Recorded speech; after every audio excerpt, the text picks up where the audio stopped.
Hey, welcome to the Micheaux Mission, 2 Men, 1 podcast, every black film ever made. My name is Len, a.k.a. the Bat Tribble. And as always, I am joined by my partner. Hey, this is Vincent Williams. Tonight, ladies and gentlemen, we are continuing down the month of April, which means it is officially adorned as OCTAVIA April, where the Micheaux Mission takes time to celebrate Afrofuturism and the great Octavia Butler by looking at great films of black science fiction.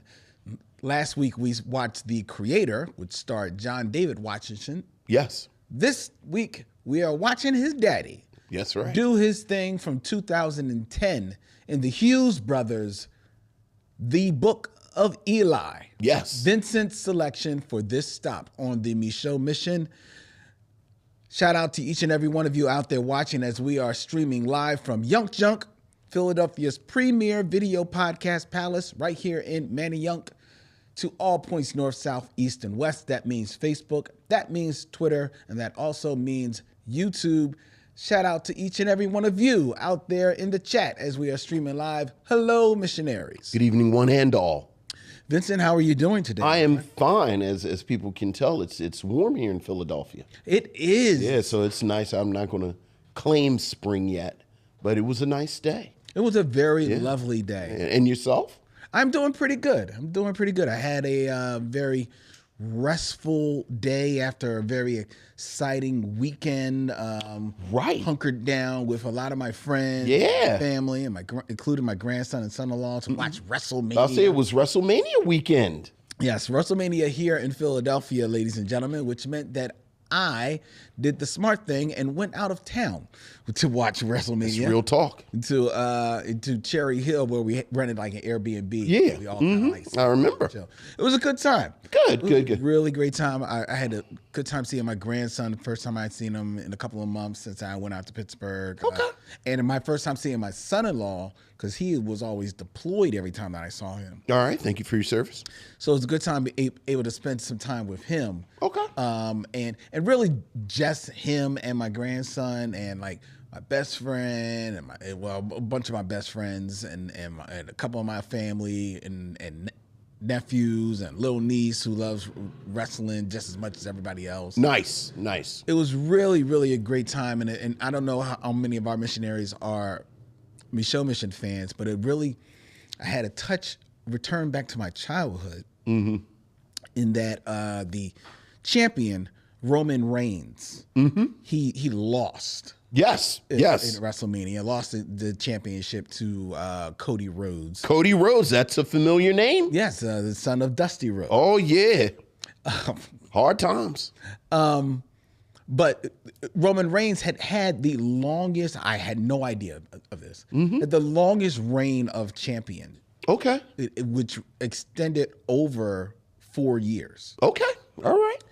My nephew, William, who is 8 years old, is a huge wrestling fan. So since he could really understand what he was watching, Roman Reigns was his champion. It was his Hulk Hogan. That was his exact. That's his Hulk Hogan. Absolutely. So when Roman Reigns lost, everybody's like, "Oh my God, it was a great match and everything like that." We noticed that William had gone off into the corner and he was bawling his eyes out. Sure, absolutely. And his father, my nephew Jamal went over there and he's like, "What's going on?" I said, "I bet he's crying because it's Roman Reigns. That was his champion." Sure. Sure enough, he was, man. And it took me back to my childhood because that's probably when I was into wrestling in my childhood. And it wasn't so much about the champion, but my favorite wrestler was Ivan Putski, who was the Polish Hammer. He was just this little Polish guy who just beat people up. And every time I would watch wrestling on Saturday afternoon, he would win a match. Sure. And then just around the rise of Hulk Hogan starting to percolate a little bit. Sure. Ivan Putski is in the ring against some guy, but he's like the big bad guy of wrestling. And this guy beats Ivan Putski to a pulp. Okay. And I was like, I was bawling my eyes out, especially because after that, Ivan Putski, who had been around for years, was no longer like a star. So he just became like the guy that got everybody over. I was like, oh, this is not fair. Sure. And that's kind of woke me up to what wrestling was really all about. So I felt for William in that moment. Now, I don't want to do too much down this rabbit hole, but like I'm one of the people that really start watching wrestling during the Vince McMahon reign. Okay, so during the Hulk Hogan. During the Hulk Hogan and because Ivan Putski is definitely a little bit before that. Right, and if you know anything about wrestling, you know part of the Vince McMahon thing is he basically centralized it. Like, you know, like there are all these regional wrestling Took all the best situations. People. Yep. Were you a fan before McMahon? Like, was there a regional kind of Philadelphia wrestling circuit that you liked? I think there was a circuit, but I was definitely a fan before McMahon really centralized it. Okay. But his wrestling was still my wrestling. Okay. Because if there was a Philadelphia centralized thing, they didn't have a TV presence. Okay, which was going to be my next question. Right. So was it on like local? Yeah, TV? like the Philly wrestling didn't get a TV presence until ECW, which was much years later. Sure. So, okay. I'm at this. Was there a Baltimore kind of deal? Well, I was not that was not my nerddom. Yeah. Like what I was about to say is as seasoned nerds, like we've traveled these nerd lands. We've been around long enough to know that there's different types of nerditry. Amen. And while I only, I do what I do, I have respect for other, and I love the stories and the lore, and I know enough about wrestling to know that it is a pre and post Vince McMahon era. Yeah. And so I was just curious if I had stumbled into somebody who. No. Okay. All right. Fair enough. Well, excellent. Glad it was a good time. How was your weekend, Vincent? Great weekend. We actually went and saw The Wiz. Really? Yeah. In New York? In New York. Yeah. On Broadway? On Broadway. Yeah. It is in the previews right now. And my daughter Camille is a Wiz person and got us on some kind of list, and they're doing the previews, and we went, and it was spectacular. Wow. Like spectacular. Now the Wiz, the Wiz, which just like you said, it's in previews. Isn't Wayne Brady in that? Wayne Brady is the Wiz. Okay. Deborah Cox plays Glinda. Okay. And then it's a Broadway cast. Okay. And it is directed by Shel Williams. And then it has some additional dialogue and sort of language by Amber Ruffin. The comedian, writer, Amber Ruffin. And it was spectacular. Really? Like I, in full disclosure, I had medium expectations. Really? Yeah, I mean, it's well, first and foremost, I am unapologetically a Wiz the movie guy. Yes, you are. So, the fact that it's just on stage and this, that, and the other, and part of what made it work so well is that they kind of embraced the stageiness of it.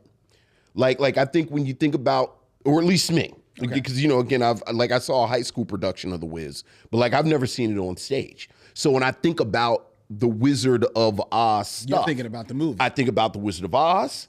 I think about The Wiz, and then I did see Wicked. Okay, which was a big. So I think intrinsically, the Wizard of Oz is like a big kind of Cecil DeMille production. And so I wasn't prepared for, frankly, the level of intimacy that this production had. I think at any given point, maybe there were 15 people on stage. Oh, wow. The City of Oz and the Scarecrows. But it really kind of dug down into the talent that you could see. Something that, and there was an interview with the cast on CBS Sunday Morning this past weekend that I watched, and they were talking, Amber Ruffin and Shel Lewis were talking about sort of how they approach the material and this, that, and the other.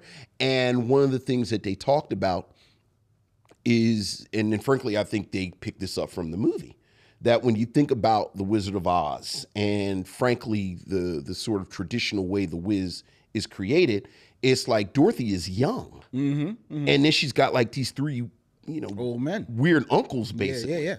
And, one of the things that changes the dynamic in the movie is that Diana Ross is basically Piers. Yes. And she's actually older than Michael Jackson. So that it's almost like a group of friends. And in this production, the cast is closer to the age of Dorothy. So like they're all kind of young. And it really has this kind of pop dynamic. So they play them young. They play them young. They play them young. And then, it's this wonderful sort of dialogue about, you get a little background, like they all talk about, the Scarecrow, the Lion, and the Tin Man all talk about they have families. Oh, really? And part of this curse that Eveline has put on them is separating them from their families. That's a lot more fleshed out. Yeah, it's a lot more fleshed out. But the set design, the costumes, one thing they do, you think about The Wiz, it's always like this kind of exaggerated New York. Yeah, cityscape. They kind of move it to New Orleans. Ooh, that's smart. So that's smart. Right. So I cannot recommend The Wiz enough. So moving it to New Orleans, they lean on that. They lean into it like it's this wonderful moment. Like, for those of you who aren't familiar with The Wiz, when they get to Oz, there's this wonderful, the color is green. And in the film and in versions, like just from what I've seen on stage, they almost play it like a disco. Well, with this, they kind of do that. And then The Wiz comes on and says, yeah, that's nice, but can you do something? Can I get a little something extra? And then they do some New Orleans bounce. Nice. And they kill it. Nice. So it was spectacular. Wow. The Wiz. The Wiz. I have been wanting to see that. And I remember when I went to see Pearly. Yeah. Thinking like, oh man, I gotta go see The Wiz when it comes out. And it kind of like just got lost in some way to hear that it came up. Because, look, I think I'll speak for myself. I think you kind of think, all right, you've got like the legendary Broadway one and everything with that. You've got The Wiz, the film. And it's like, I'm good. Like I got The Wiz. And every single cast member did something to make the role their own. Which is smart because... It's very smart. Because you talk about the legendary Broadway run, which was back in the 70s. Yeah. And you're talking about the film, which was back in the 70s. Yes. So now you're talking about 50-year-old productions. 50-year-old productions. And one of which, if you weren't there live, you really weren't there. Right. You didn't see it. Maybe you own the album. Right. But as much as that tries to approximate, it's not the real right. deal. And the movie, your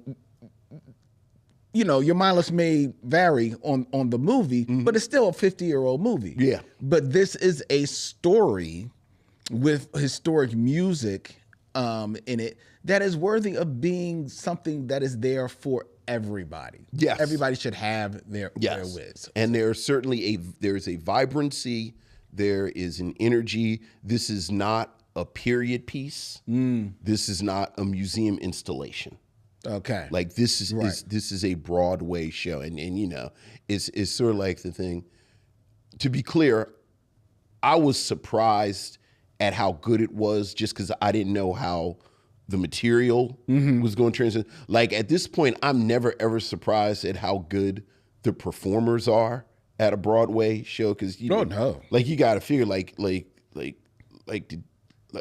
it was 500 people in the room.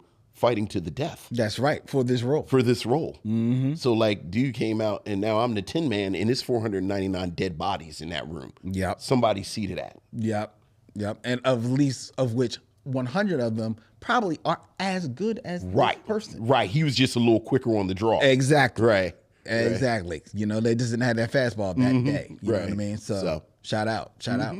Farrell Blackwell is asking in the chat, wasn't there a live version of The Wiz from a few years ago on television? There was. Now, see, I was trying to see, that was, right, my mother used to say, if you don't have nothing nice to say. Yes, there was. Yeah, you're correct. Moving on. So check that out. Thank you. All right, ladies and gentlemen, we're going to dig right into the show. And that means we're going to start off hearing from you, your emails, or as we like to call them, missives from the missionaries. So what else is going on, Lynn? We have emails, Vincent. Ooh, missives from the missionaries. Ooh. Ooh. Ooh, missives from the missionaries.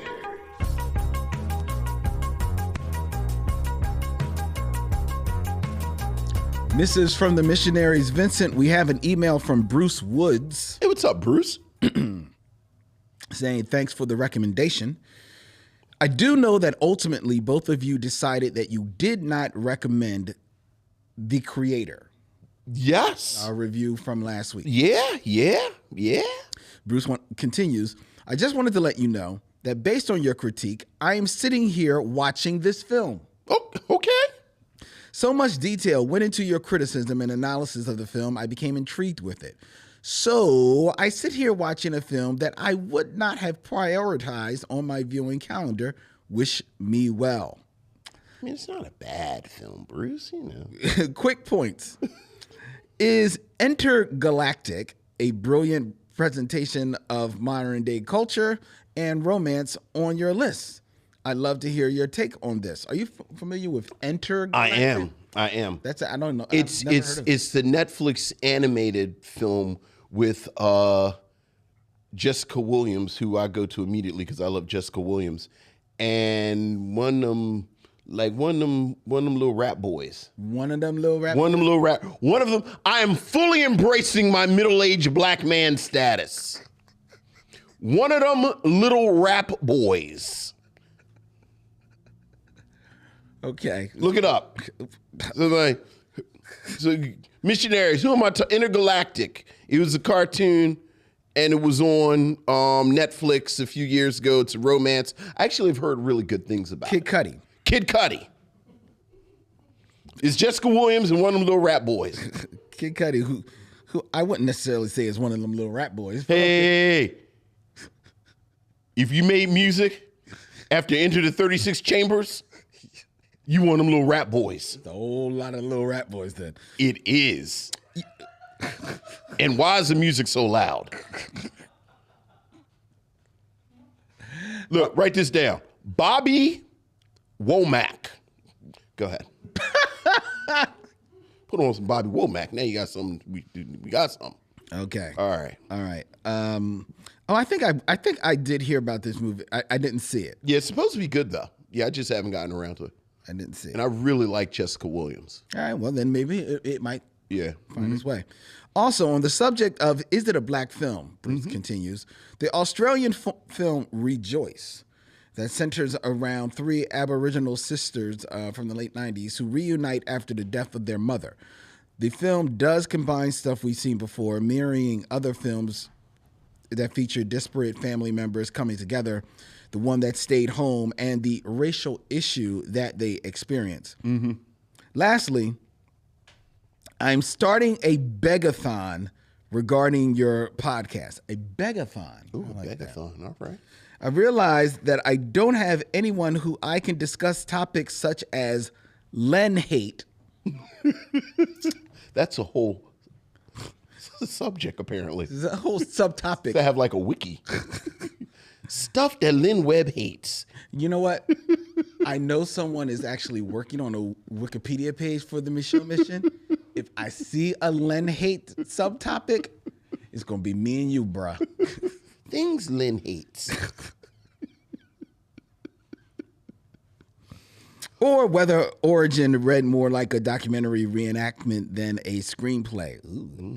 Keep up the great work, Bruce Woods. Thank you, Bruce. I will say I'm not familiar with that Aboriginal film he's talking about. Rejoice, no. Yeah, but it sounds interesting. Definitely does. Yeah. All right. Thank you, Bruce. Got another email from Erica Washington. Hey, what's up, Erica? I'm a longtime missionary, but this is my first time writing to you. I believe I've listened to at least 80% of the episodes, and I've recommended your podcast to many people over the years. Thank you, Erica. Appreciate that. Thank you. As a fellow podcaster who hosts 2 shows, Sticky Note Conversations and American Dreams, Reproductive Justice. Okay. Nice. Right on. So I can appreciate the amount of work and time that it takes to produce a weekly show, and y'all have been doing it for years. Amazing. I'm so appreciative of your review of Origin. Okay. The movie was profoundly moving and taught me a great history lesson. I immediately went out and purchased the book Deep South, written by the young couples portrayed in the film. Nice. I'm a huge fan of anything Ava DuVernay does, but the creativity it took to get this film produced and shown is a story in itself. Yeah. Very true. Yeah, absolutely. As I was searching through episodes, I didn't find a review of 1001 starring Tiana Taylor. I saw this at the theater and was so moved by her performance and the entire story. I would love to hear what you both think. If you ever decide to pluck a guest host from the Missionary Stand Club, put me in, Coach. All right. Thanks for your commitment to this show and making me laugh consistently, Erica Washington. Thank you, Erica. Thank you, Erica. We really appreciate that. And I invite you, missionaries, to check out both of her podcasts, Yeah. Sticky Note Conversations and American Dreams Reproductive Justice. I did not get a chance to check out American Dreams. I did check out a little bit of Sticky Note Conversations. I have to return because I have stuck a note that I like this podcast. So I have to check it out. And I've not seen Tiana Taylor's 1001. But I've heard nothing but good things about it. I have heard great things list. about it. It is more than on the list, Vincent, because Erica has given me an opportunity to let you know, ladies and gentlemen, that we are, as we have sprinkled in there, we're on our way to episode 400 of the Micheaux Mission. And I will announce right now, as Vincent looks at me with dead eyes, ready to kill me, that episode 400 has been booked and will be, in fact, 1001, starring Tiana Taylor. And joining us for that review will be longtime missionary fan and frequent host here on the Micheaux Mission, our good friend Dorian Missick. Dorian Missick will be joining us for episode 400. Oh, yeah. As we sit down to review 1001.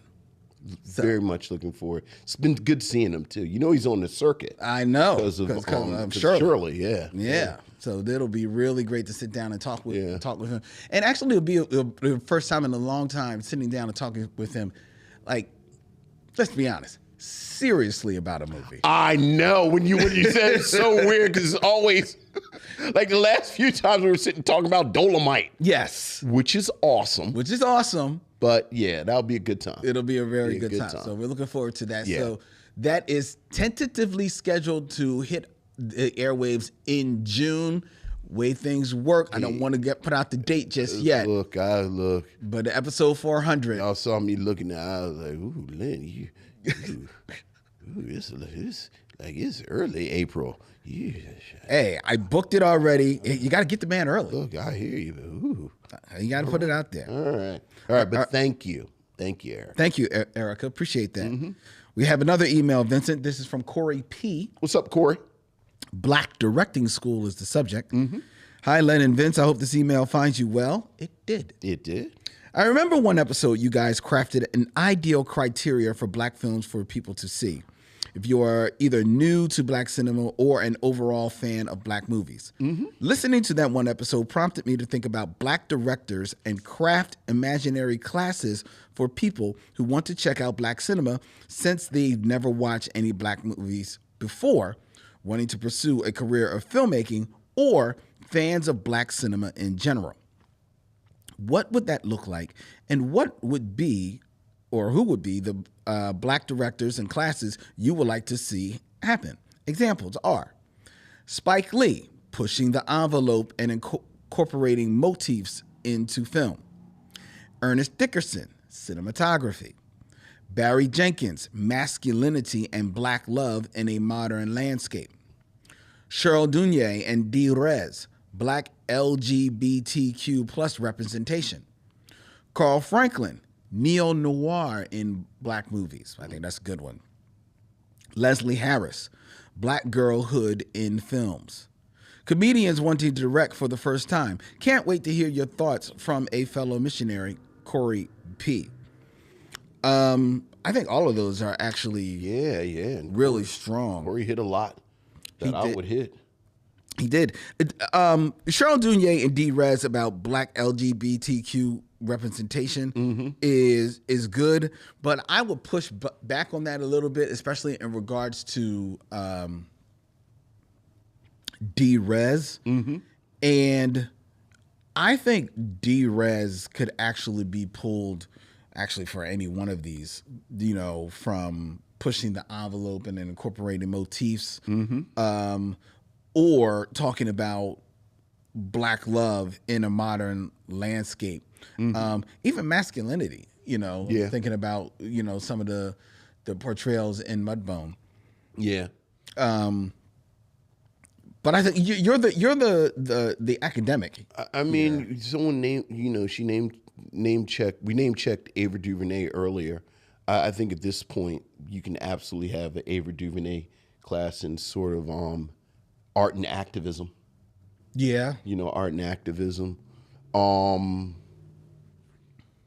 Ryan Coogler and the way he kind of straddles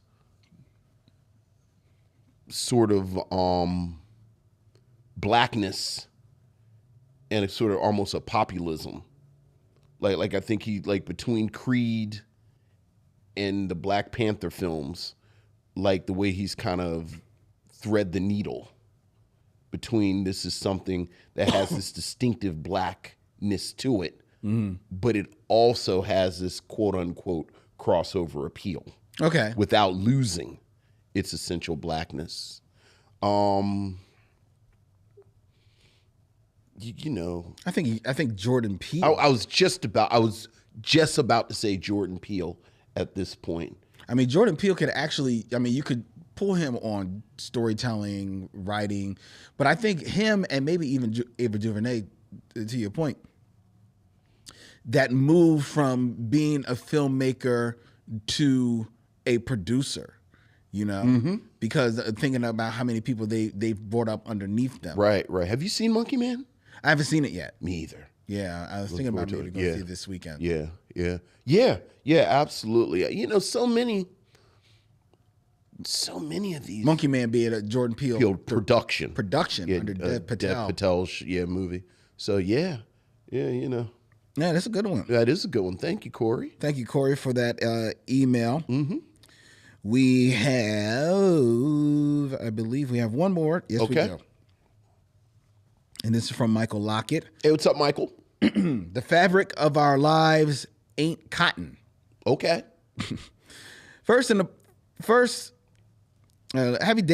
Happy live stream day, gentlemen.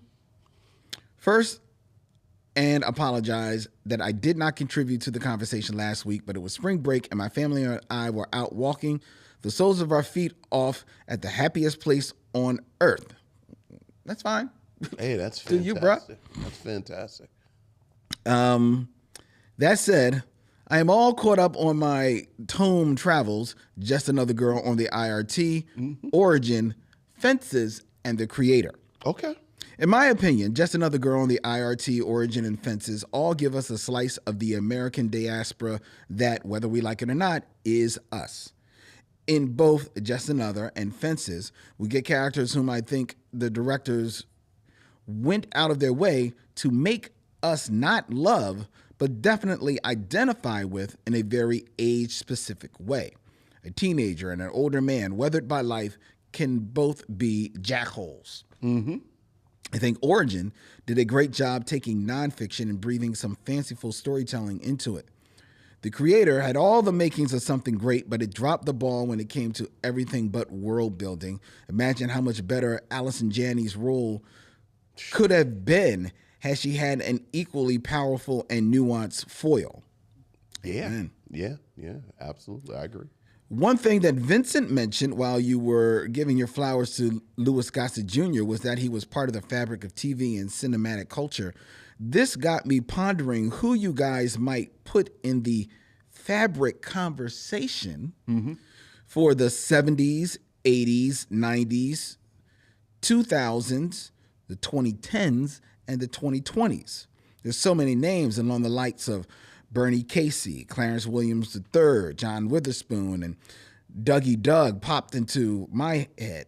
I had a hard time separating the wheat from the chaff, or to be more blunt, the A-B list actors from the B-C list actors who aren't ever going to lead, but certainly are steadily working because, well, they're part of the fabric. All the best, Michael Lockett. Well, I'll say mine that goes all the way back to the late 80s. Okay. Up to this exact second. I think at this point, Jennifer Lewis is like just pure black seasoning in fabric. I'll switch up the metaphor in the soul food of black art. Like Jennifer Lewis, again, you always used to turn on stuff and see Jennifer Lewis. Yeah. Up until this moment. Yeah, Jennifer Lewis is definitely a good one right there. I was thinking about your guy who you name check on almost every 6 Degrees of Derville Martin. Dick Anthony Williams. Yeah, Dick Anthony Williams, who is like a chameleon. You know, like he'll play a senator, he'll play a pimp. Yeah. Yeah. And there's another person who probably until, I guess it's not recent anymore, it probably is now the last 20 years, but has made his way from fabric to becoming the stitch that holds the fabric together, and that's Samuel L. Jackson. Samuel Jackson. Because Samuel L. Jackson went from being just the guy that was in every movie to being the guy that is just in the lead in every movie. You know, Samuel Jackson is fascinating to me in that conversation because in my mind he's like a perfect character actor, but he's just such a good actor. He can't help but kind of be in the lead now at this point. Well, there's some actors that are like that. Yeah. There's some actors like Brad Pitt he says he considers himself a character actor. Right. Because he is a good actor. Right. You know, he's a leading.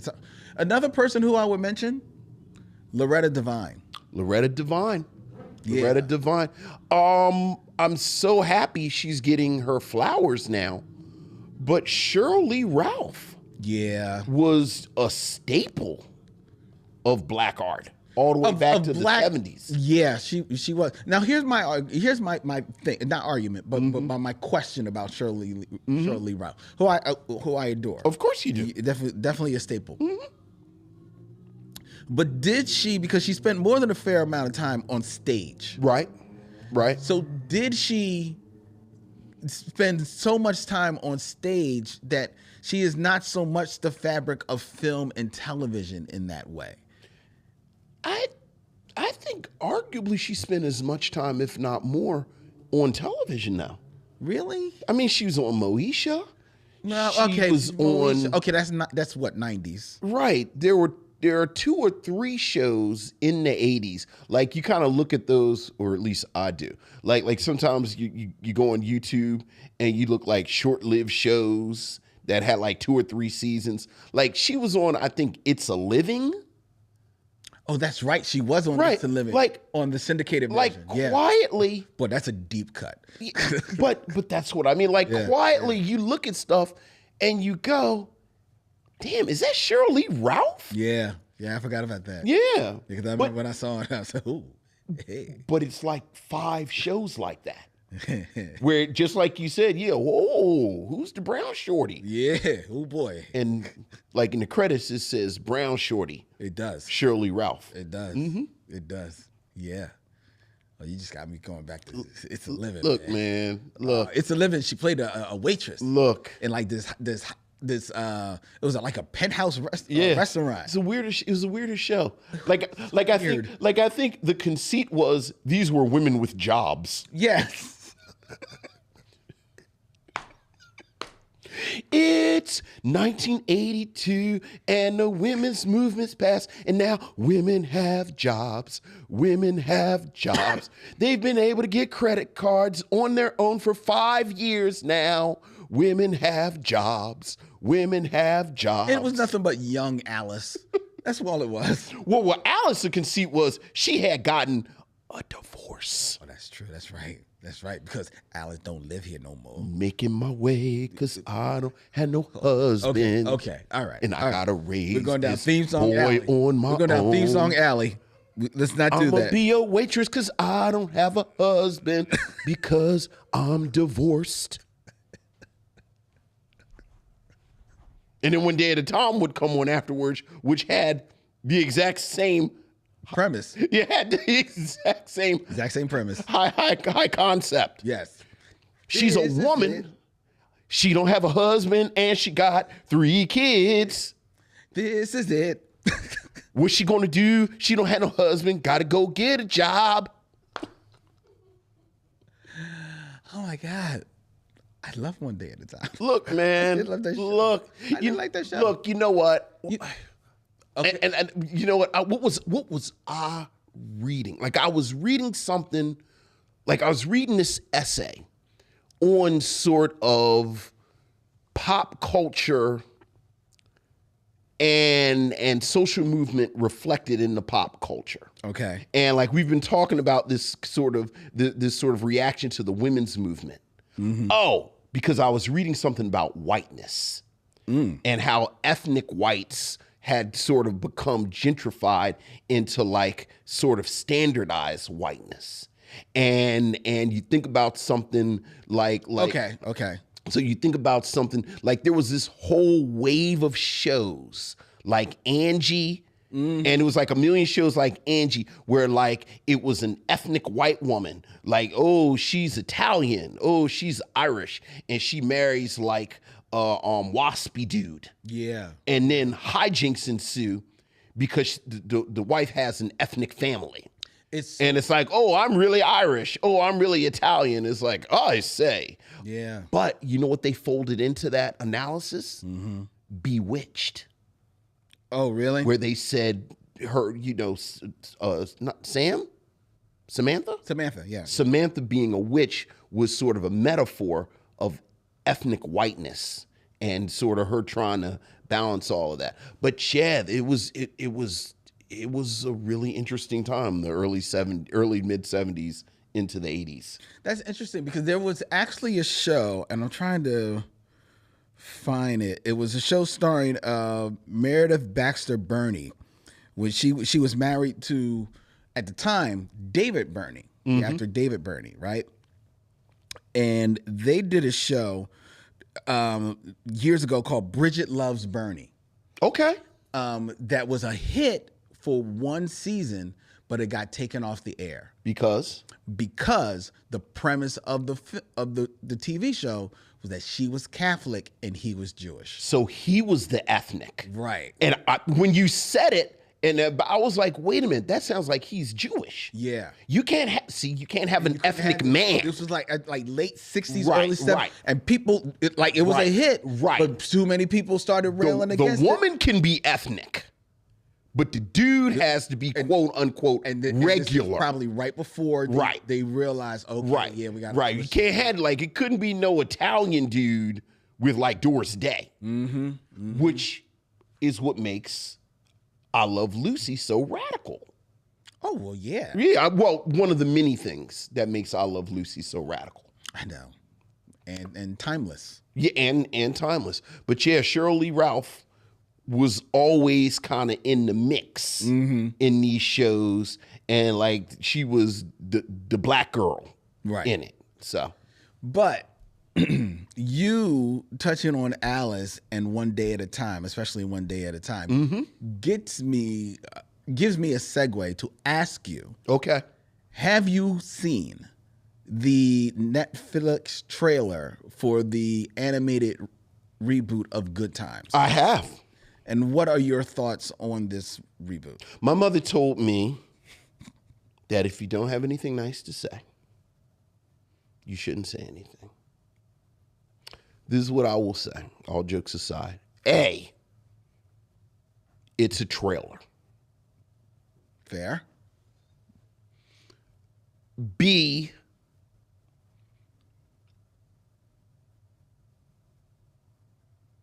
there are people involved in it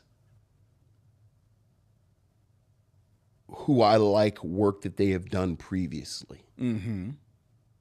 You're talking about before, but like the voices as well as behind the scenes. Just the voices. Because let's be clear, I know some people were talking about Carl Jones, who famously is one of the co-creators of the Black Dynamite cartoon, was involved in it. But Carl Jones cleared that up very quickly and said, I was not involved. Like, I was initially involved, but then we had creative differences and I left. But like Yvette,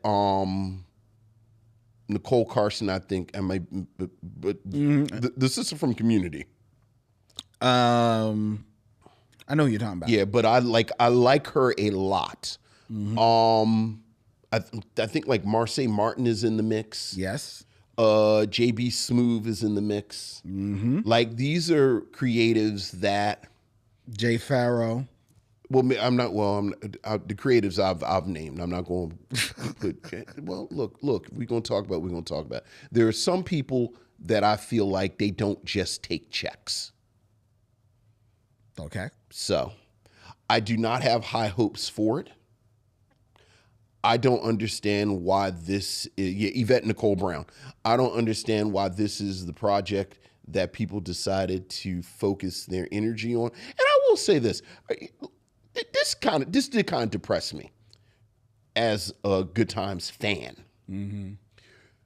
Remember in the last episode of Good Times, JJ sold Dinah Woman. Right. Which was his syndicated cartoon, which you assume is going to propel him into the middle class. Mm-hmm. Keith has rehabbed. Thelma's husband. So now Keith and Thelma, because Keith is playing for the Chicago Bears, and they've got an apartment down on Lakeshore. So now they're gone and doing their thing. Michael is in college. Mm-hmm. So you assume he's going to go and do his thing. If I heard correctly from the trailer, the father of the family refers to James as his grandfather. Yeah. Which means that he is the son of one of them. Of one of the kids. Mm-hmm. Which means that something didn't go right. That they ended up back in the projects. Mm-hmm. And that kind of makes me sad. That does. So it means that Keith's knee didn't hold up. That means Keith's knee didn't. I mean, that's what it means. I mean, quite honestly, I've always. I mean, let's be clear. I hated Keith from the moment. I think we all hated. We all hated Keith. Who is this? This who they gonna marry Thelma off to? It made absolutely no sense. And his punk ass broke his. How you break your, like, dog? Are you a college football player? Yeah, because how did he break his leg tripping over JJ at the wedding? That's what it was, right? Yes. Like, what kind of Mr. Glass? Mm-hmm. Mr. Glass. Right. That's exactly what Keith was, Mr. Glass. Then I don't know if he was about to graduate or he had graduated, but then like he couldn't get no job. No. Cause then he said, they taught me how to do I do football. Didn't he was a drunk? Mm-hmm. Mm-hmm. Well, here's the see. I hated Keith. You're touching. You have actually triggered me a little bit. I apologize. Yeah. You're actually touching on, like, because the feedback on the trailer has been immense online, and a lot of people are talking about how they're trampling over like sacred ground. Sure. Ladies and gentlemen, let me be the first one to say it, and nobody else has told you. Good Times was an okay series. Vincent likes Good Times. Yeah. But there's nobody who will tell you that Good Times was really all that after the first 3 seasons. After John Amos leaves the show, the returns on Good Time are few and far between. You know what Good Times is? Let's just kill a couple of cows. Good Times is Star Trek, the original series. Yup. Where people remember like 10 episodes. 10 episodes. And we all talk about them 10 episodes. From the first 2 seasons. But understand, it was a lot of episodes of Good Times. There was a lot of episodes where it was just the kids. Yeah. It was just the kids in the house because Florida left for a minute Florida too. left, yeah. Because she said, I ain't got no time for she this quit. time. Yeah. You know what I mean? Yeah. So what I will say about the trailer is that, you know, like you, there are a lot of voices on there. The ones you mentioned, Wanda Sykes is on. Wanda Sykes, who right now is the creator of what I really think is the spiritual successor to Good Times, which is the Upshaws. The Upshaws on Netflix. Which is fantastic. Which is the other show on Netflix. Yeah. But there are, there's some people behind the scenes who, you know, at least you would think maybe have good intentions. Right. Nothing else. And some sense. Yeah. What bothers me about this is that I don't really myself think that greatly highly of Good Times. First 3 seasons I go to, boom, I can take or leave Good Times. But I do recognize its place in history. Exactly. As far as Black history. Exactly. So exactly. Because of that, I have a problem with them taking that name, taking that piece of IP, and attaching it to something that seemingly continues the downward spiral of the show from where it probably left when it in its last season, where it still tried to be good, but it was just, you know, is whatever. And now they have just gone. It has just gone someplace totally left.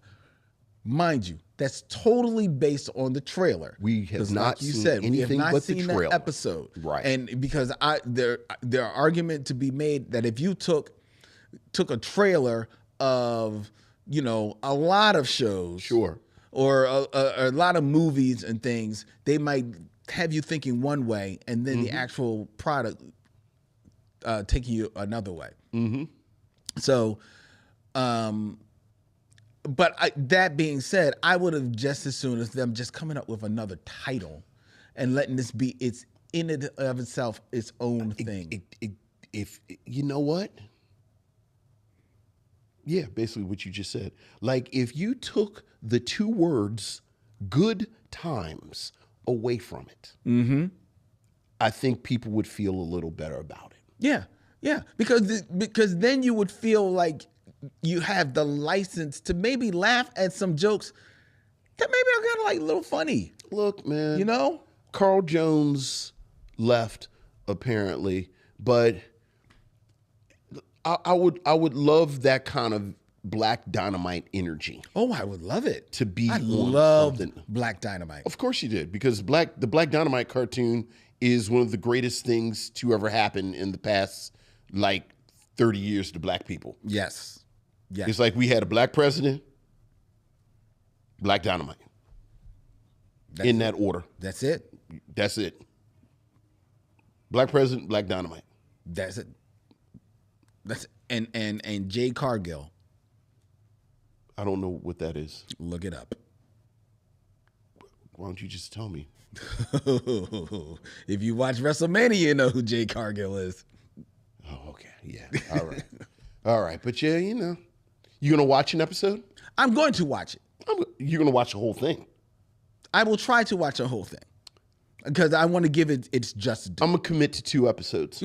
I was going to say I'm going to commit to 2. I'm gonna commit to 2 episodes. Because thinking that the first one is the pilot, Sure.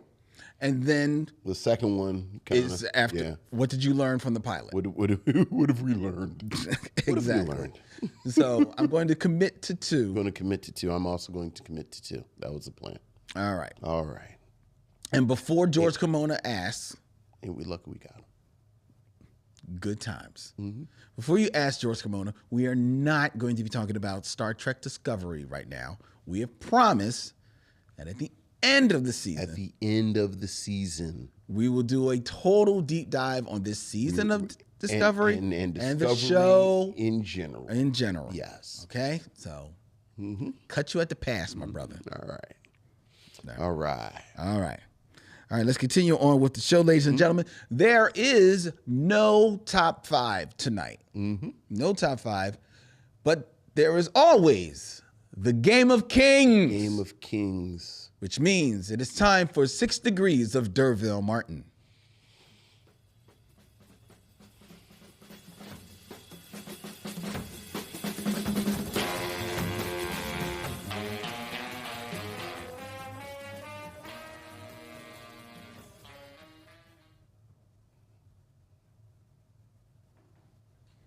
Six Degrees of D'Urville Martin, ladies and gentlemen, where I give Vincent 2 actors and he has 6 films or less to connect them to D'Urville Martin, that man from the 70s whose legend lives on in the 80s, the 90s, the 2000s, the 2010s, and here. And here forever. In the 2020s.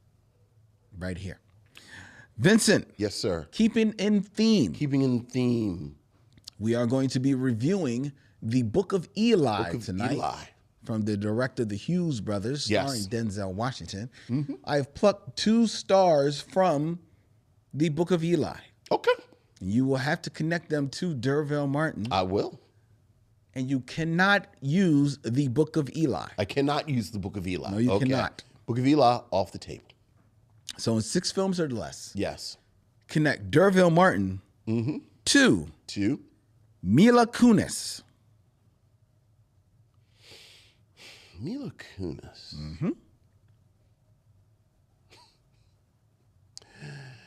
This is so lowbrow. Like, I know she's probably in something better than this, but I'll just go ahead and say D'Urville Martin is in 5 on the Black Hand Side with Dick Anthony Williams, who is in Mo Better Blues with Denzel Washington. We can't go back to Book of Eli, however, but Denzel Washington was also in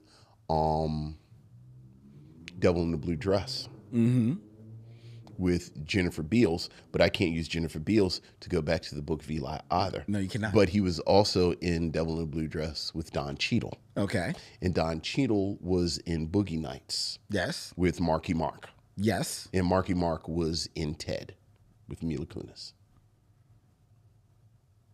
I forgot she was in Ted. I wasn't thinking that one. Yeah. Spoiled again by the great brain of Vincent. Yes. And the fact that he has this space for lowbrow humor. Can I tell you how ashamed I am? Do you know I barreled through the Ted prequel series? Really? Like 2 days. Because you liked it that much? That dumb ass show made me laugh so hard. And I felt bad about myself. It was lowbrow, kind of 12-year-old humor. But boy, Seth MacFarlane's deep voice coming out that little bear, saying profane things. That was everything you wanted. It just cracks me up. Everything you wanted. Look, I'm ashamed of myself how much I like Ted. You know, Seth MacFarlane is one of the producers on the Netflix Good Times. Yes. That tracks, actually. It does. Yeah. It does. All right. All right. Very good, Vincent. Yeah. All right. Next. In 6 films or less. Connect D'Urville Martin to another star from the Book of Eli. Michael Gambon. Michael Gambon. This is a little bit of a cheat because I kind of knew you were going to pull him and I didn't know who he was. But then I saw he was in all them Harry Potter movies. So I'll get to him. Now, when you say a Harry Potter movie, you got to say the full name. Harry Potter in the Deathly Haunts.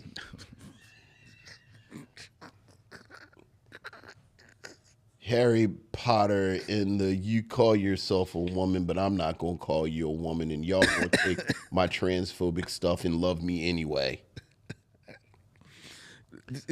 Go. All right, but he's in one of them later because he's in the right one with Alan Rickman, of course. And Alan Rickman is in the greatest Christmas film ever made, Die Hard, with Bruce Willis, who is in Die Hard with a Vengeance, with Samuel L. Jackson, who is in Mo Better Blues with, of course, Dick Anthony Williams, who gave Derville Martin a high five in Five on the Black Hand Side. That's very good, Vincent. However, I do want you to name. Yeah, I can't. You got to be able to name one. Once you got past Sorcerer's Stone, I stopped paying attention to the names of the movies. Harry Potter is a grown-ass man.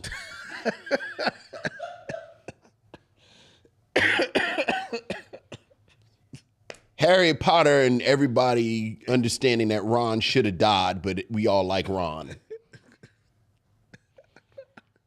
Harry Potter and are we really just are we watching these anymore, or are we just kind of making them? And okay, right.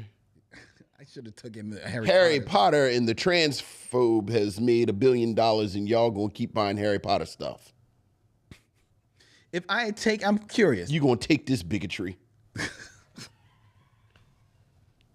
I'm curious. Like, I love the fact that J.K. Rowling has just completely punked nerdity and geek world, and I'm just a bigot, and y'all gonna take this bigotry and keep doing Harry Potter stuff, and I'm not gonna bite my tongue. And what you gonna do about it? Not do Harry Potter? And there's a whole generation of people that are like, I can't do Harry Potter, and then I'm like real quiet because I was like too old to really get hooked into Harry Potter like that, and I'm like, Dad, I'm glad I'm glad the stuff I'm really into, all of them are dead. Like, Jack Kirby can't say anything terrible because he's dead. Although, from what we know about Jack Kirby, he was a good dude. He was a good dude. So yeah.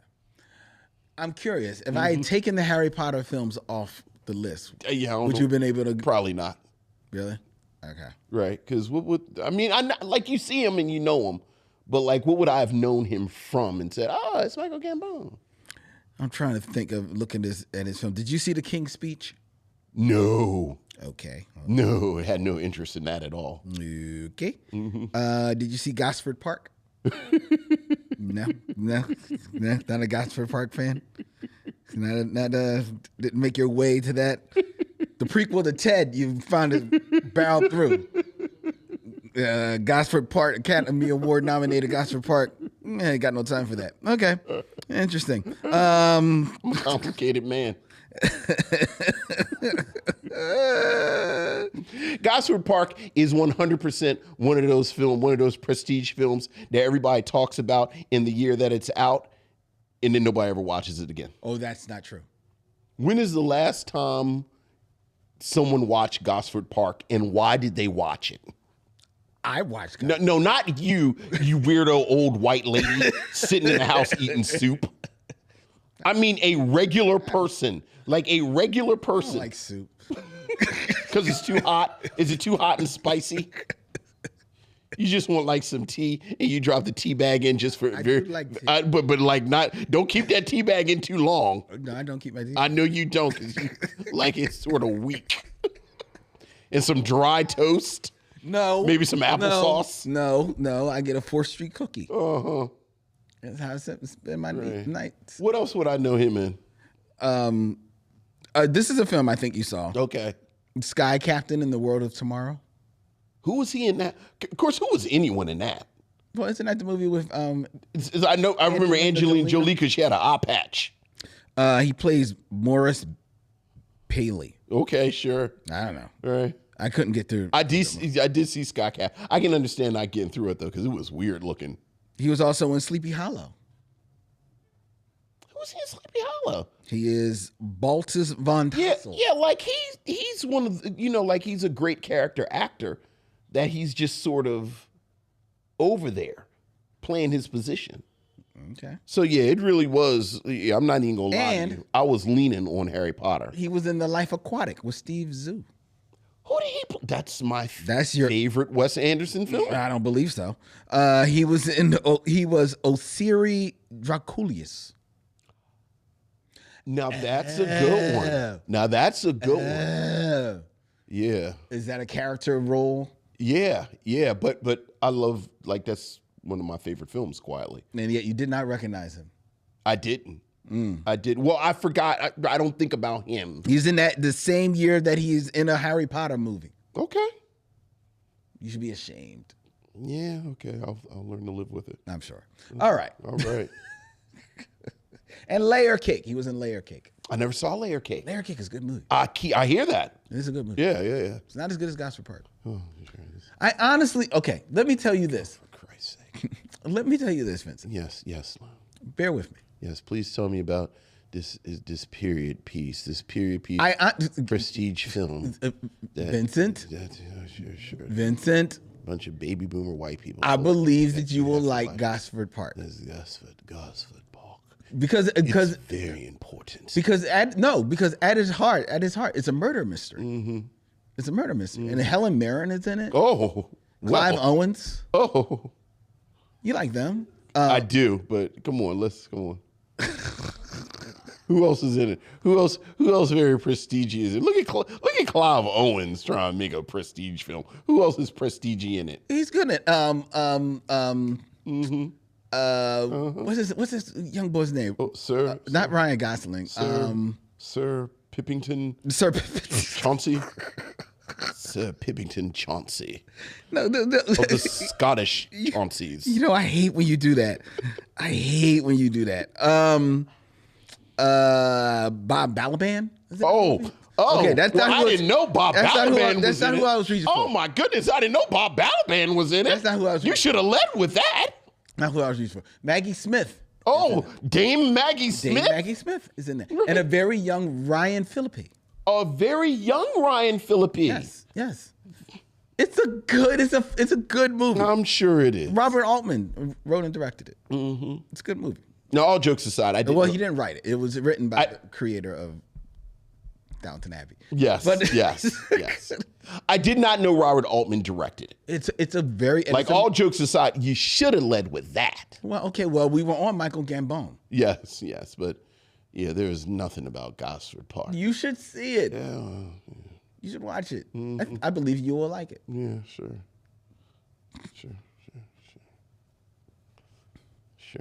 Anyway. Mm-hmm. Why do we do a show together? Because you love me.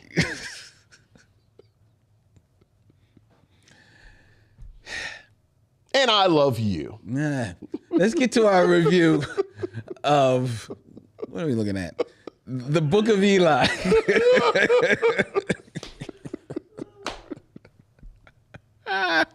Oh my goodness. You. Anyway. Such a you. Where are we? What are we looking at? The Book of Eli. You made me lose my spot. I had it up. Mm-hmm. The Book of, there we go. All right. We're cooking with gas now. Mm-hmm. The Book of Eli, ladies and gentlemen, 2010 American post-apocalyptic neo-western. Directed by the Hughes brothers, written by Gary Whitta, and starring Denzel Washington, Gary Oldman, Mila Kunis, Ray Stevenson, Jennifer Beals, and in the cameo role, Michael Gambon. The story revolves around Eli, a nomad in a post-apocalyptic world who seeks to deliver his copy of a mysterious book to the West. Filming began in 2009 and took place in New Mexico. In this film, that is Vincent's selection for this stop in OCTAVIA April on the Micheaux Mission. Vincent, what say you of The Book of Eli? The Book of Eli is a film whose name comes up when we have conversations about representation in science fiction. And certainly when we think about post-apocalyptic films as a subgenre of science fiction, you know, since 1985's Road Warrior. It is not a subgenre where, frankly, you see a lot of black people. And when you think about the Book of Eli and you think about sort of what led to this film happening, it seems like a really interesting story of the development of this film. Starting with the Hughes brothers, who have had this fascinating career. You know, they're sort of introduced to all of us when they create Menace to Society, which Albert and Allen, right? Albert and Allen. And Menace to Society, talking about subgenres, you know, sort of the hood films of the 90s, is what many would argue, and I'm certainly one of the many, this is the best, quote unquote, hood movie. Like, this is the do the right thing of those hood movies. Like, you know, Boys in the Hood kind of started it, but Menace to Society perfected it. Okay. And certainly after the success, both commercial and critical, of Menace to Society, the Hughes brothers were well within their rights to say, this is what we're going to explore. This kind of modern LA, South LA, sort of black people put this, and we'll just make films in this setting, be almost a black Southern California Woody Allen almost. Or Spike Lee. Or Spike Lee, right. And this is where we're going to be. But then they bounce and make a period piece that we've talked about, Dead Presidents, which is one part coming of age, one part Vietnam film, one part heist film. And somehow that works. And you're like, okay, well, that's a little bit of a departure, but all right, I kind of see this connective tissue between these two films. And then the next major motion picture film they make is an adaptation of Alan Moore's graphic novel From Hell, which, if you're not familiar with it, From Hell is comic icon, comic genius Alan Moore's take on the Jack the Ripper story. And did you read From Hell? Not all of it. Yeah. You know why?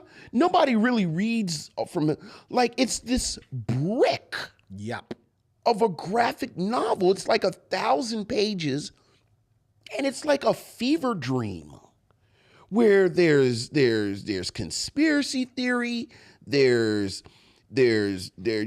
Alan Moore has moved into halfway being a magician. So he's doing spells and he's doing all this stuff.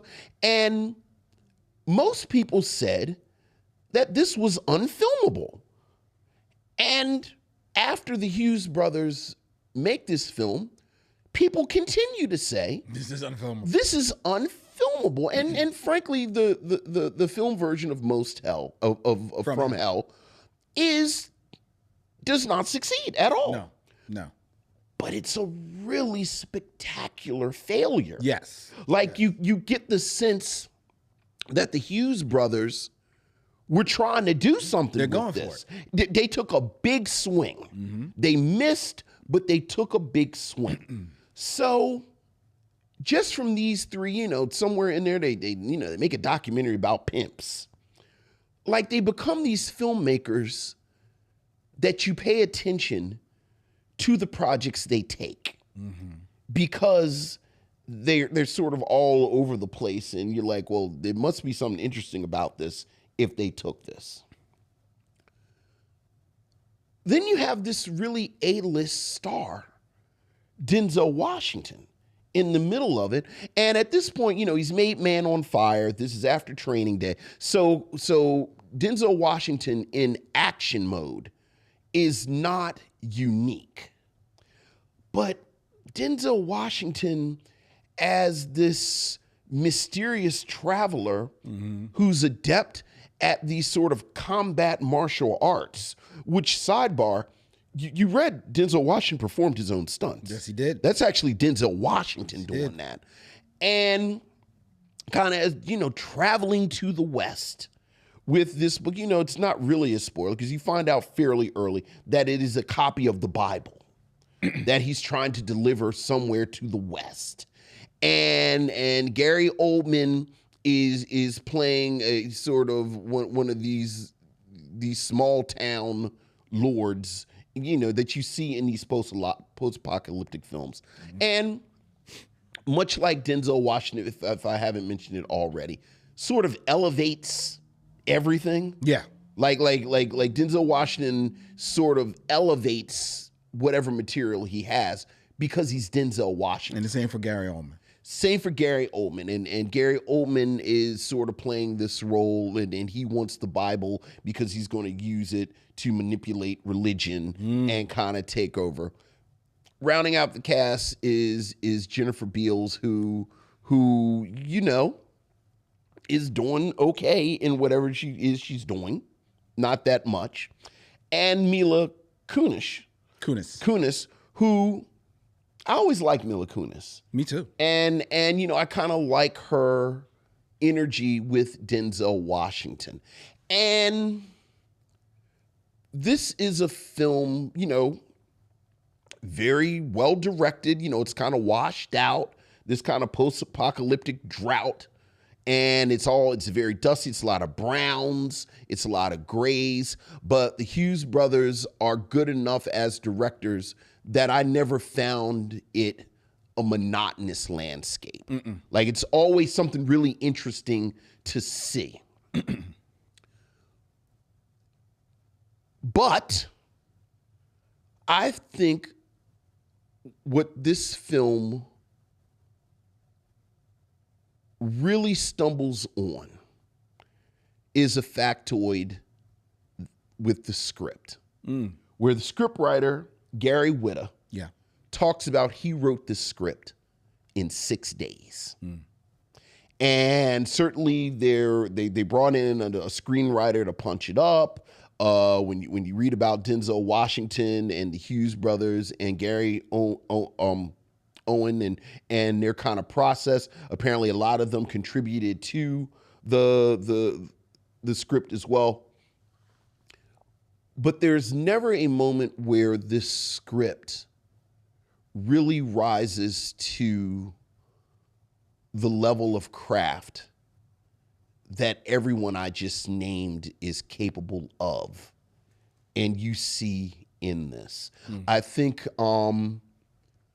this script reminded me, like, every now and then I'll get like a student paper, and it's like a 5-page paper, and it'll be like 2.5, 3 pages of them writing kind of, I gotta do these pages, I get these pages. And then like at the top of page 4, they hit something really interesting. And I always circle like the topic sentence and say, this is where the paper should have started. But you spend all this time kind of spinning your wheels and doing this, that, and the other. And so much of this film is almost like a paint by numbers post-apocalyptic film. Like, if you're going to make a film like this more than 20 years after Road Warrior, you have to add something to it. And so much of the film is just sort of rote. It's dusty. It's the costume. You got some interesting action sequences, but it's not really doing anything until there's a moment. And there's a moment where Mila Kunis and Denzel Washington's Eli go to a house and meet a couple. Yes. And then the film kind of has a bounce. There's because that's Michael Gambon. Michael Gambon, yes. There's a plot detail that comes out. I actually put in my notes, it gets to the point at the end, and Malcolm McDowell shows up, and I'm like, I feel like if you had Malcolm McDowell in your hand, yeah, maybe you should have played this card a little early. Yeah, I'll give you that. Like, I didn't know Malcolm McDowell was sitting over on the side. Yeah. So that in the last half hour, it gets the kind of bounce that I wanted for 2 hours. But I have to say, by the time I got to that bounce, I think it was, kind of too little too late. So that I landed on, I wish there was a sharper version of this.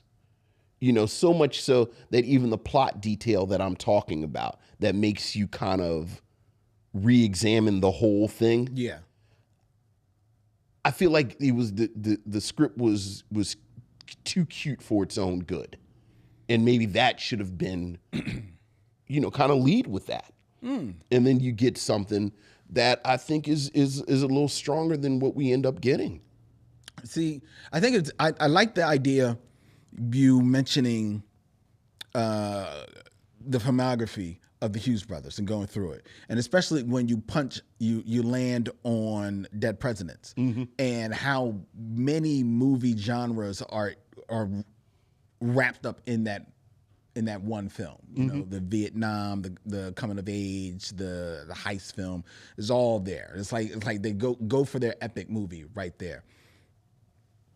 And one of the things that I'm always fascinated about in regards to the Hughes brothers, and even when you hear about sibling directing teams like the Wachowskis, is like who's doing what, sure, and whose creativity is being served on this film, right? And you get the idea with the Wachowskis that there is a synergy creatively between the two of them so that every film feels like it's theirs, right? But with the Hughes brothers, because there is so many what seem to be like opposing forces in their films, you feel like they're kind of like playing like, okay, we're going to give you a little bit of you here, and now this is going to be a little bit of me, and then wherever it meets in the middle is where it does. Because even with Menace to Society, as much as that is a hood film, there's a fair amount of romance in that movie as well, and there's a bit of the coming of age in that film as well as in most hood films. Sure, to be fair. So there's always like this juxtaposition of things, but through a lot of their films, there's always like this dark element which rides through all of their films, which is why when you heard that they were going to do From Hell, it seems like it might be a match made in heaven if they can pull something out of the source material to put onto the screen. Fever dream. And one could argue that what they put on the screen is a fever dream. Yeah, true. It's a fever dream. That's true. I don't know how well it blends together, but it has its fans. It's a movie that does have its fans. So in the Book of Eli, what I saw was them definitely going for the post-apocalyptic version. They're doing some of their riffs on Mad Max and the Road Warrior, things of that nature. But I also saw them leaning into another genre, which it's touched on a little bit in the Wikipedia post about it, in the Western. Yes. Oh, yeah. And I love that Ray Stevenson, who, sadly we lost not too long ago, brilliant character actor, and I had forgotten in this movie, and an actor who has a way of bringing a lot to what is really just a very small role, and he could have definitely been paid by numbers, but he brings just a little bit of nuance to it. And one of the little touches that he brings to this is he's always whistling this tune, and the tune that he whistles is from Sergio Leone's Once Upon a Time in America. Now, Once Upon a Time in America is not one of Sergio Leone's westerns, but Sergio Leone is most famous for his spaghetti westerns that star Clint Eastwood. It's kind of like The Man with No Name, the man in the poncho. And Denzel Washington as Eli, who is only named 3 times in this film, is kind of playing a similar role. Sure. You know, this lone traveler who comes into town and totally is like this disruptive force in the town, right? So I see those two those two genres, and he's trying to marry them. And they definitely are genres that taste great together, a Western and a post-apocalyptic world, if you said it right. And you mentioned that it's brilliant in the decision to have this be like this washed out dystopia. They never hit it over the head as far as what happened. Right. But you see what you can kind of, there are enough context clues, you know, from the nuclear ash that is falling down in the beginning of the film to Denzel or Eli telling Solara, Mila Kunis, about, you know, the story about how the sky opened up and this light came out, which is, you know, is metaphor for nuclear explosion. So those forces kind of like marry well together, which I liked. And in the best of Westerns, to me, the story often is very bare bones. It is just basically, got to do this, got to get to B so I can get to C. And that is very much what this movie is. So then, okay, what is the difference? The difference is the characters. The difference is whether or not you care about them, right? And for me, I found myself caring about them. I cared about Eli.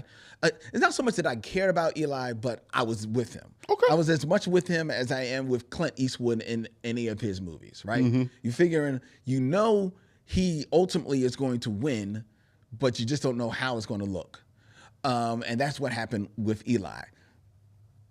Mila Kunis, I've always been a fan of Mila Kunis all the way back to that 70s show. Sure. Where I just like, she's the one that for some reason is popping for me. And I've liked her in everything that she's done, whether it be drama or comedy. I like Mila Kunis. Gary Oldman, forget about it. The man is a beast. Ray Stevenson, come on, I like him. I like everything that is happening in this film, and I also like the idea of marrying in this kind of like poke or of Christianity into this movie without being super over drumming it, you know, beating it on its head, right? Which I like and lean to, for me, a little bit more into Denzel Washington. I think it's very interesting that Denzel is doing this movie after Training Day, after Malcolm X, and Denzel, for those who don't know, and I don't know how many people knew it in 2010, is a fairly Christian man. Yeah, absolutely. Right? So thought about being a preacher, right, publicly several times. So this is one of those movies where, if not the first time, he kind of gets to like extol a little bit of that without, you know, like without putting it as a faith-based movie or anything like that. So I enjoyed that aspect of it, and it doesn't even it doesn't land on Christianity, because the book, which is the Bible, at the end of the movie, when you see it's printed up, it's placed next to a Hebrew Bible. Yeah, and a Quran. And a Quran. Yeah. So it's really all about restoring. It's all at its essence, it is about faith, right? And Denzel Washington, Eli, he started off on this mission of faith, and where in any other Western, you know, you're waiting for them to be the big set piece at the end that him getting his revenge. No, he does not go off his path. You know, stay on the path. That's the message about it, about the movie. And I appreciated that. I saw that as a little bit of a twist, let alone the twist the real big twist that comes at the end, which I guess we won't spoil. We haven't mentioned, so I'm not going to spoil it. So much so that as I'm watching this movie and I'm enjoying it, this is maybe the third or fourth time that I've watched Book of Eli. And I've enjoyed it every time that I've seen it. Okay. But this time, I'm really I'm really sitting there and I'm paying attention to the cinematography, paying attention to the direction, loving everything the Hughes brothers are doing this. As much as I am a fan of Menace to Society and Dead Presidents, this may be my favorite Hughes movie. Wow. Loving Gary Oldman. I'm just a sucker for Gary Oldman. And I like this movie. Okay. I end up liking this movie, and my hot take from this movie is that this may be my favorite Denzel Washington performance. I'm not saying it's his best movie. No, it's your favorite. It's my favorite. It's your favorite. It's okay. my favorite performance, and I'll tell you why. Because in Malcolm X, as good as he is in Malcolm X, he almost becomes Malcolm X. Yes. Right? And as much as I like Malcolm X, there's a part of me that believes that Malcolm X is, as great as it is, a little long, a little bit too long. And thus, his performance starts to like a little, you know, I could do, you know, like, all right, let's wrap this up. Let's keep it moving. Fences, which we both enjoyed immensely. I like Fences. I do enjoy him in Fences. But there's something about this movie, especially in the beginning of this movie, where he almost is saying nothing. Absolutely. And he's on his own. And he is at this midpoint in his career where he's definitely still the action star that he was becoming. Because I don't think he ever really leaned into action. Probably not until now when he's much older. Yeah. But he still had it in him, and he flexes it. He gets it in when he does everything. But he also is a seasoned actor. He doesn't feel like he has to be like this cut chiseled guy. You know, he lost weight for this film, but he's still a little soft. You know, and because there's no his dialogue is very sparse in this film. There's not a lot of the Denzel isms in it. You know, his smile is barely present in the movie, but it's there. So his charisma is still on display, but its intensity is there. And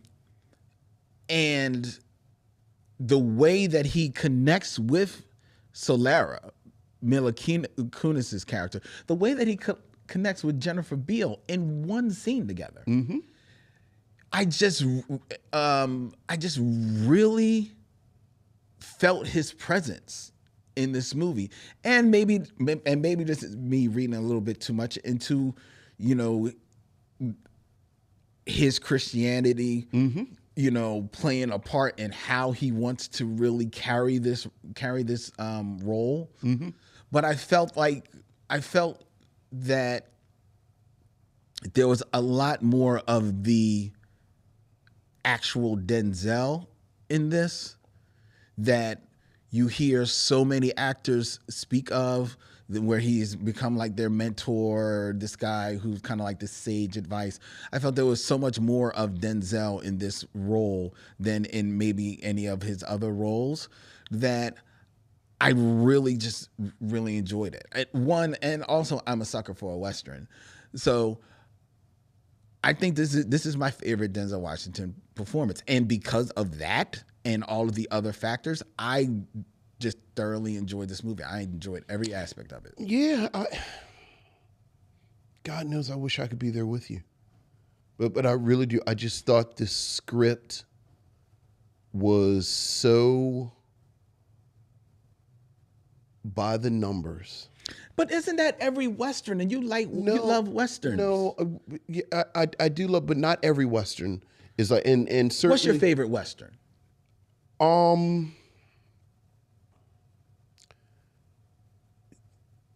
Old Clint Eastwood. What, The Good, the Bad, and the Ugly? No, old Clint Eastwood. He's old. Morgan Freeman. Not Beloved. Unforgiven. Yeah, Unforgiven.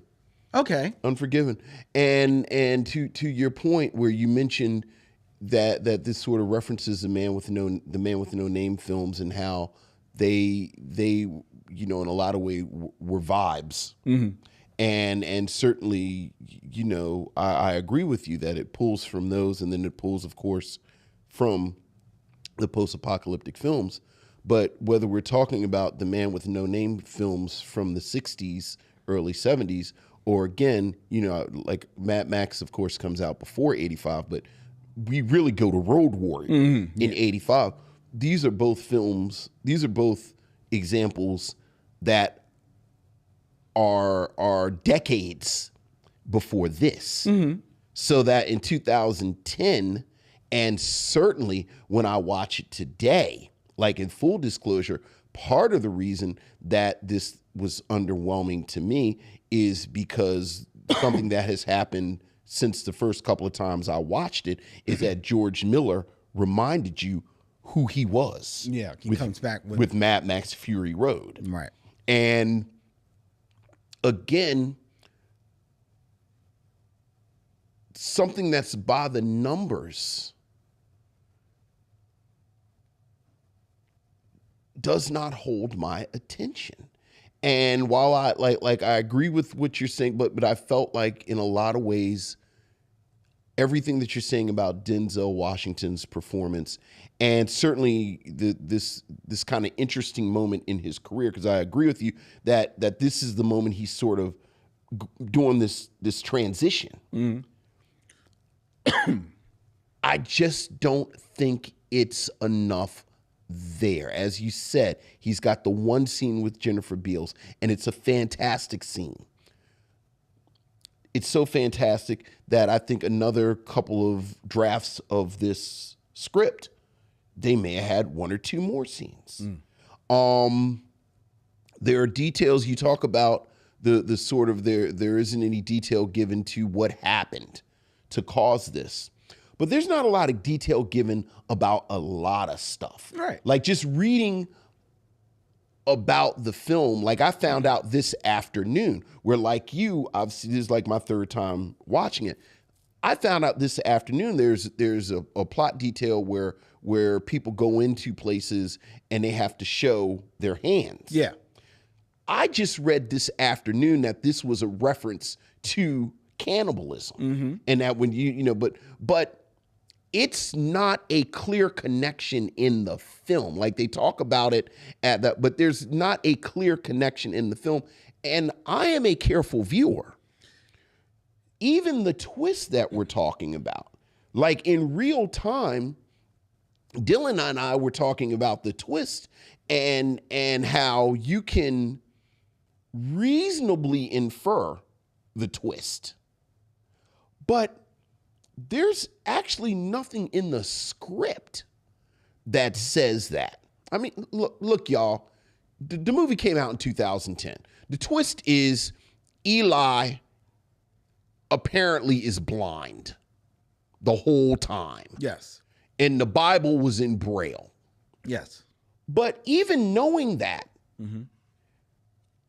Denzel there's never a moment in the film where Denzel Washington, they show him listening to things. They do. And Yes, they talk about him smelling things. But he's very much looking at Mila Kunis when he's talking to her.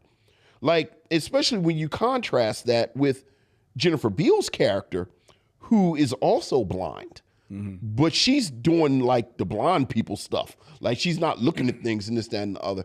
So It's not as egregious as like the Sixth Sense, where, spoiler, Bruce Willis was a ghost the whole time, but clearly his wife was listening to him when they're on the bench talking to one another, and you're like, oh, M. Night Shyamalan cheated.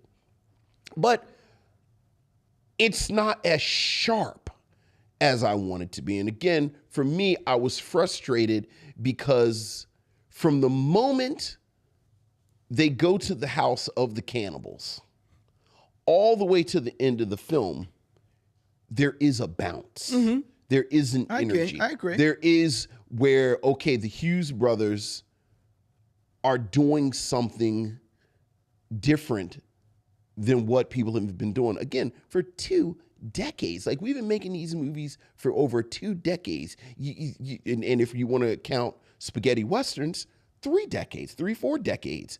And again, I think everybody in here elevates the material. But frankly, the greatest grilled, this is probably a bad example because I love grilled cheese sandwiches, but the greatest grilled cheese sandwich on earth is still going to be a grilled cheese sandwich, no matter how good you make it. And for me, that's what it ended up like. This was the most elevated, middling material, but it's still middling material. And again, today it was very difficult because you remember when Fury Road came out, like, it had gotten to the point I couldn't even, like, if Fury Road was on television, I couldn't even turn to it because it mesmerized me. Okay, And I agree. And so you know, but it's not one. It's not trying to do that. It's not trying to. It's as much as we're talking about the Road Warrior and Mad Max Fury Road. It's not trying to be those movies. Okay, it's not. It's trying to be a lot more low key than that. So there's that. As far as, you know, the whole twist of him being blind, I think it is there in the script. I think it does it play 100% fair with the audience? Maybe not, but I don't think it does not play fair with the audience. I think it does. His eyes actually focus when he talks to people. Yeah, but there are things that you have to pay attention and look at. Like there's a moment when, and I paid attention to it. It was a moment where he comes out and he looks up at the sun, but he doesn't blink at all. You know, because he can't see the sun. He does feel with his hands. He does like kick forward to like see where he's walking. You do hear him kind of like clicking, trying to do like an echolocation type of thing. You do see these things happening throughout the movie. There are moments where, yes, he is focusing in or looking in the direction of where a voice is coming at him, right? But that doesn't necessarily mean that he's looking them in the eye. Okay. You know? So I think it does play fair. There was actually even a moment of where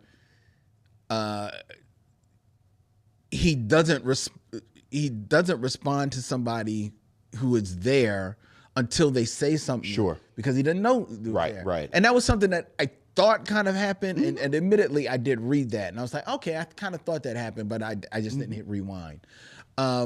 So I think it does play fair, but it doesn't hit you over the head. And hey, a lot of movies aren't going to hit you over the head with these things, and I appreciate that. I appreciate a movie that you play catch up, and if you're there along the way, it will either add to the experience for you, or maybe it'll detract depending on how you receive it.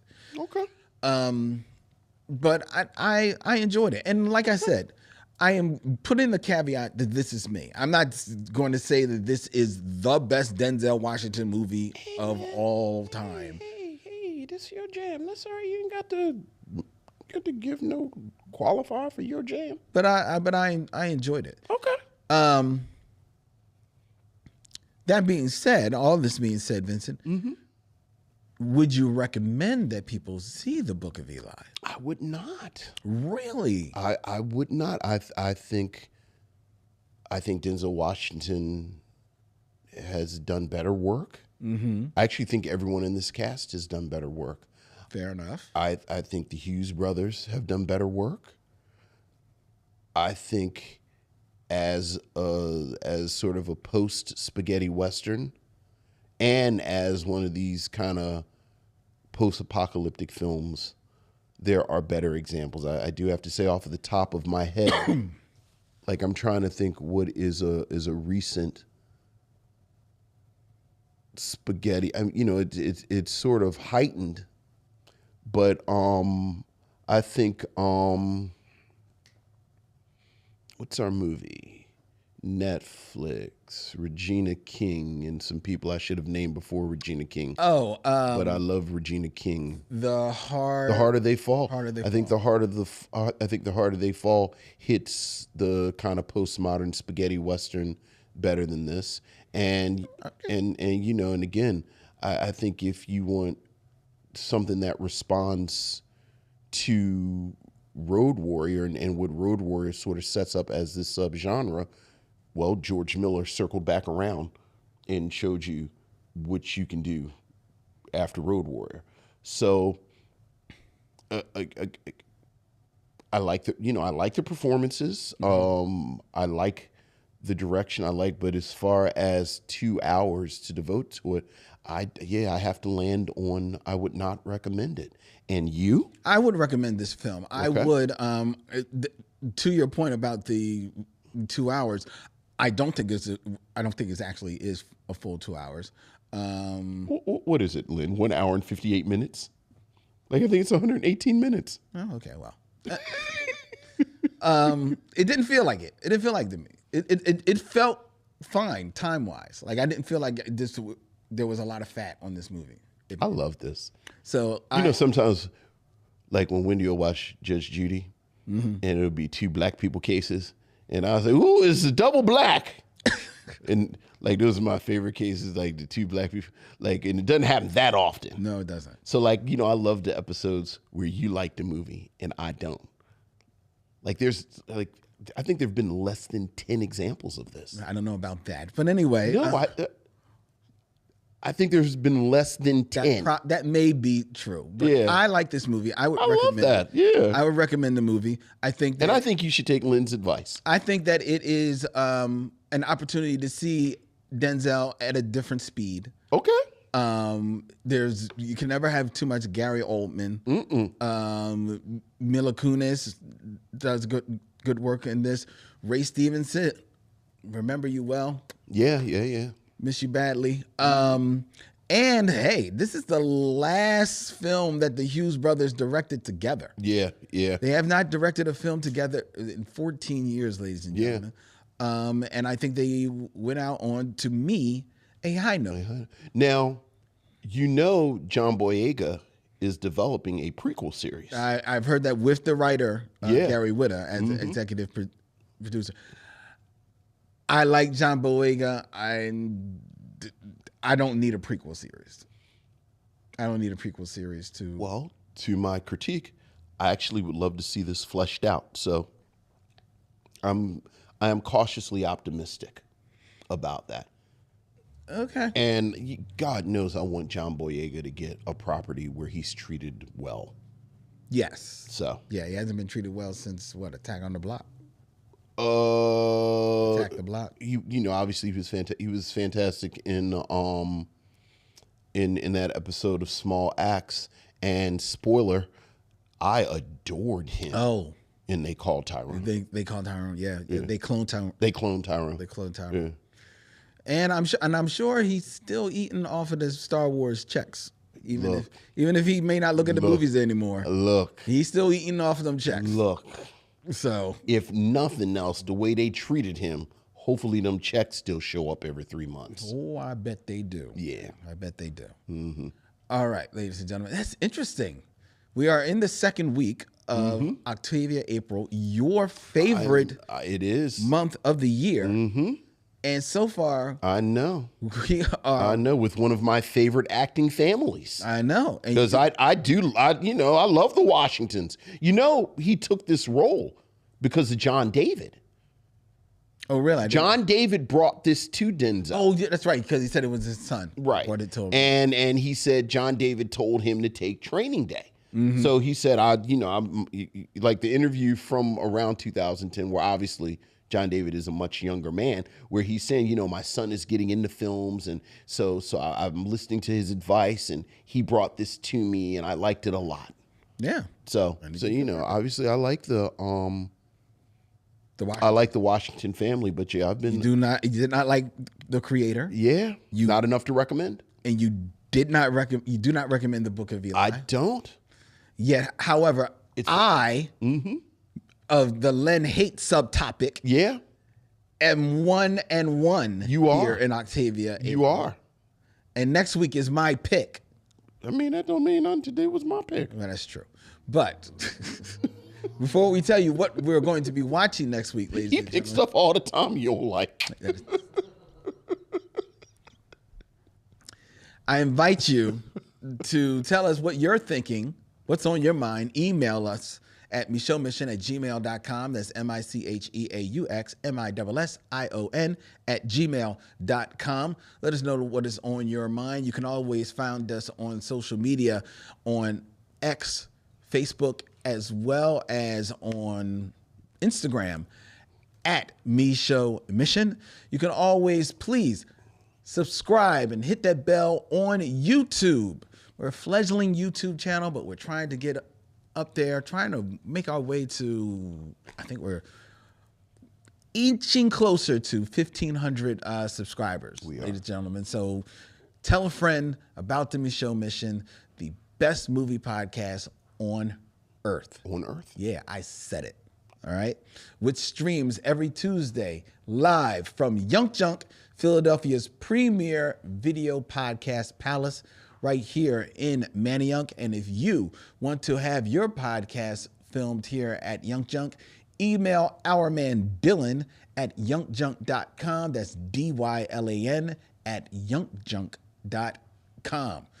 The Micheaux Mission is also a proud member of The Podglomerate, thepodglomerate.com. They make podcasts work such as ours, which will be back next week with our next stop in Octavia, April. It is my turn. And I am choosing a film that I believe is from 2021, if I am not mistaken. That is correct. And is written and directed by a person that me and Vincent actually enjoy a great deal from the world of comic books. John Ridley. Yes. Writes and directs Leslie Odom and Cynthia Erivo in Needle in a Time Stack. A lovely piece of Afrofuturism that will be up for review next week here on the Micheaux Mission. Until then, he's Vincent, I'm Len, and in parting we say, we'll see you when it's time to meet again.